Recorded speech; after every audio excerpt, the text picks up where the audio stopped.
First में आज हम आए हुए हैं ग्राम बछड़ोता। ये ग्राम हमारे हापुड़ ब्लॉक में पड़ता है। इस गांव की जो प्रधान हैं, उनके जो हस्बैंड हैं वो इस टाइम हमारे साथ हैं। उनके बिहाफ पे उनके साथ जो गांव के प्रधान की सेवा है वो ये भी अपना रोल उसमें प्ले करते हैं। आज इनसे हम बात करेंगे और जानेंगे किस तरह जो 4 साल इनके राज में रहे इस समय में इन्होंने किस तरह अपने गांव के विकास के लिए कार्य करा और क्या इनका विज़न है आने वाले 1 साल में अपने गांव को बेहतर करने के लिए। नमस्कार। नमस्कार, मेरा नाम सोबीर सिंह, प्रधानपति में। हमारे गांव में जो भी काम हुआ सब बढ़िया हुआ। मैंने जो है पंचायत घर में काम करवाया था। पहले उसकी बहुत जर्जर हालत थी। इंटरलॉकिंग वगैरह, कुर्सी मेज, कंप्यूटर वगैरह सब, लाइब्रेरी बनवाई उसमें। और जो है आंगनबाड़ी में भी काम करवाया था। और हमारे यहाँ का जो है शौचालय, उसका एक आयुष्मान औषधालय है, अस्पताल है, वहाँ भी बहुत बढ़िया है। और स्कूल में हमने लाइब्रेरी बनवाई थी। लैब सबसे पहले, दूसरे नंबर पर लैब हमने बनवाई थी अपने गांव में, बहुत बढ़िया बच्चों की लाख, जो अच्छे स्कूलों में भी सुविधा नहीं है। और कई रास्ते बनवाए गांव में, जो कि एक से एक बढ़िया रास्ता बनवाया है। किसी भी चीज़ की कोई हमें दिक्कत नहीं हुई। सर, एक चीज़ हमारी जनता जानना चाहेगी कि आज के समय में लोग शिक्षा जैसे महत्वपूर्ण टॉपिक को छोड़ देते हैं, लेकिन जब आप प्रधानी के पद में, प्रधानपति के रूप में आपने अपनी भूमिका निभाई तो आपने उन मुद्दों को उठाया जिसे अक्सर लोग भूल जाते हैं, उन पर ध्यान भी नहीं देते। जैसे आपने बताया कि आपके टाइम में लाइब्रेरी बनी है, लैब बनी है, ये बहुत बड़ी बात है। तो आप किस तरह से आपके दिमाग में आया कि ये कार्य हमें करना चाहिए, क्योंकि शिक्षा इतनी महत्वपूर्ण है? कि ये ऐसा है कि प्राइवेट स्कूलों में फीस बहुत फीस ले लेते हैं और सुविधा तो देते हैं, लेकिन फीस भी बहुत अधिक है जो गरीब आदमी नहीं दे पाता।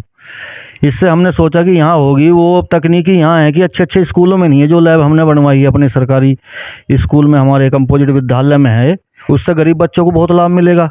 क्योंकि हर एक आदमी अपने प्राइवेट स्कूल की फीस नहीं भर सकता, उसमें बहुत दिक्कत आती है। इसलिए हमने सोचा कि जितना भी है कि गरीब बच्चों को ज़्यादा से ज़्यादा शिक्षा मिले। सर, एक प्रश्न हमारी जनता आपसे ये भी जानना चाहेगी कि जैसे मनरेगा की सुविधा होती है, तो मनरेगा आपके गांव में किस तरह से यूज़ हो रहा है और इसके बारे में आपका क्या विचार है? मनरेगा में जो है, जो गवर्नमेंट देती है उस पर कोई मजदूर काम करने के लिए तैयार नहीं है। मजदूर को लगता है कि 600-700 रुपये झाड़ी, अब गवर्नमेंट देती है 230 रुपये, तो उसे लगता है कि ये पैसे 230 रुपये में कोई काम करने को कोई तैयार नहीं है। वो कहते हैं कि हम जो 600-700 में जा रहे हैं तो हम क्यों 230 रुपये में अपना क्यों दिन खराब करेंगे। एक चीज़ ये भी कि जैसे मनरेगा है वैसे ही प्रधानमंत्री आवास योजना भी है, इसके बारे में आपके क्या विचार हैं और क्या आपको लगता है आपके गांव में इस योजना का उपयोग करने की आवश्यकता है?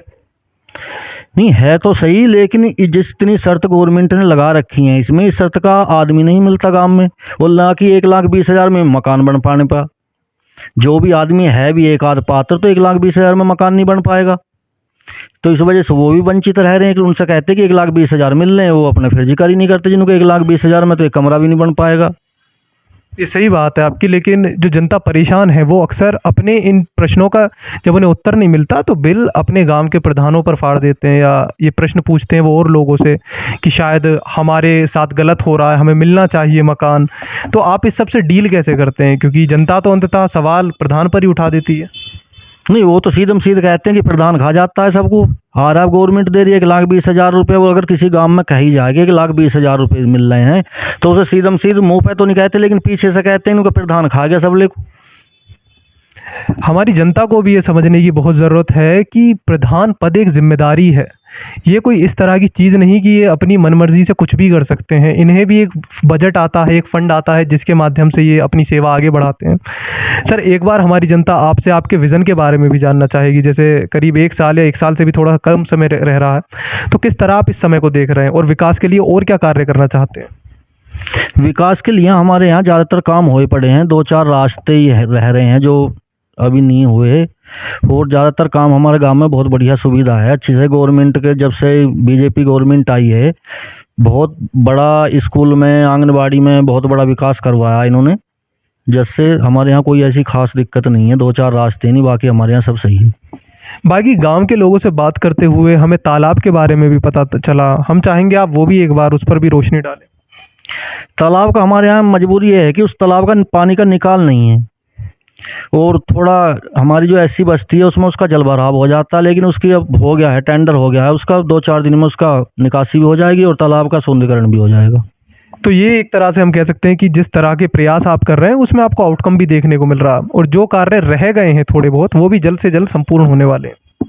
हाँ, हमारे यहाँ ज़्यादा काम नहीं है, हमारे यहाँ जो भी हैं हो जाएंगे। हमारे गाँव में बहुत सुविधा है, इतनी औरत धोरा गाँवों में और में नहीं मिलती जितनी हमारे गाँव में सुविधा है। अगर दोबारा आपको ये मौका मिले, जैसे आपने 4 साल यहाँ पे अपने गांव के लोगों के लिए कार्य किया, उनकी सेवा की है, अगर दोबारा आपको ये चांस मिलेगा अगली बार, तो आप दोबारा ये प्रधान पद संभालना चाहेंगे? दोबारा तो नहीं, लेकिन सेवा करने के लिए, हम गाँव की सेवा करने के लिए तैयार हैं। दोबारा इलेक्शन हम नहीं लड़ेंगे। बहुत बहुत शुक्रिया सर, आपसे बात करके काफ़ी अच्छा लगा। और हम जानना चाहेंगे कि अंत में आप अपने गांव के लोगों को कोई संदेश देना चाहें? संदेश यही है कि राजनीतिक पार्टी जो है भड़काती हैं ना, ये गरीब छोटे आदमी को ये पता होना चाहिए कि कितना बजट आ रहा है। अब तो कोई ओले पर्दे में नहीं, सब ऑनलाइन सिस्टम है, कोई भी देख सकता है कि कितना काम करवा रहा है, कितना बजट निकाल रहा है।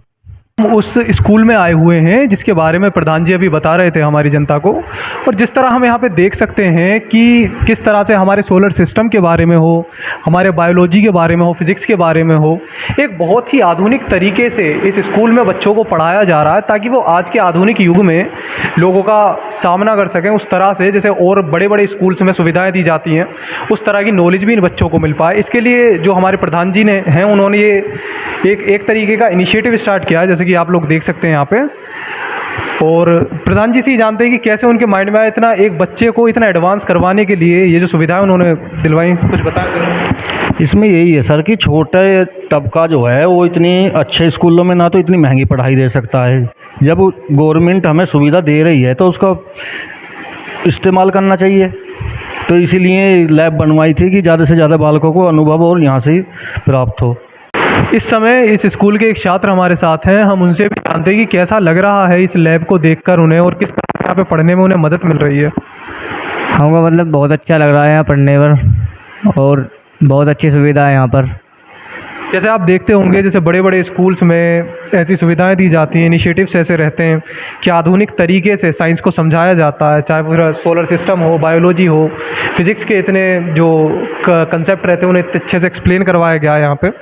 तो कैसे आपको समझ आता है ये सब, और कैसा लगा आपको ये इनिशिएटिव? बहुत अच्छा लगा जी हमको, और बहुत अच्छी तरह समझ आता है।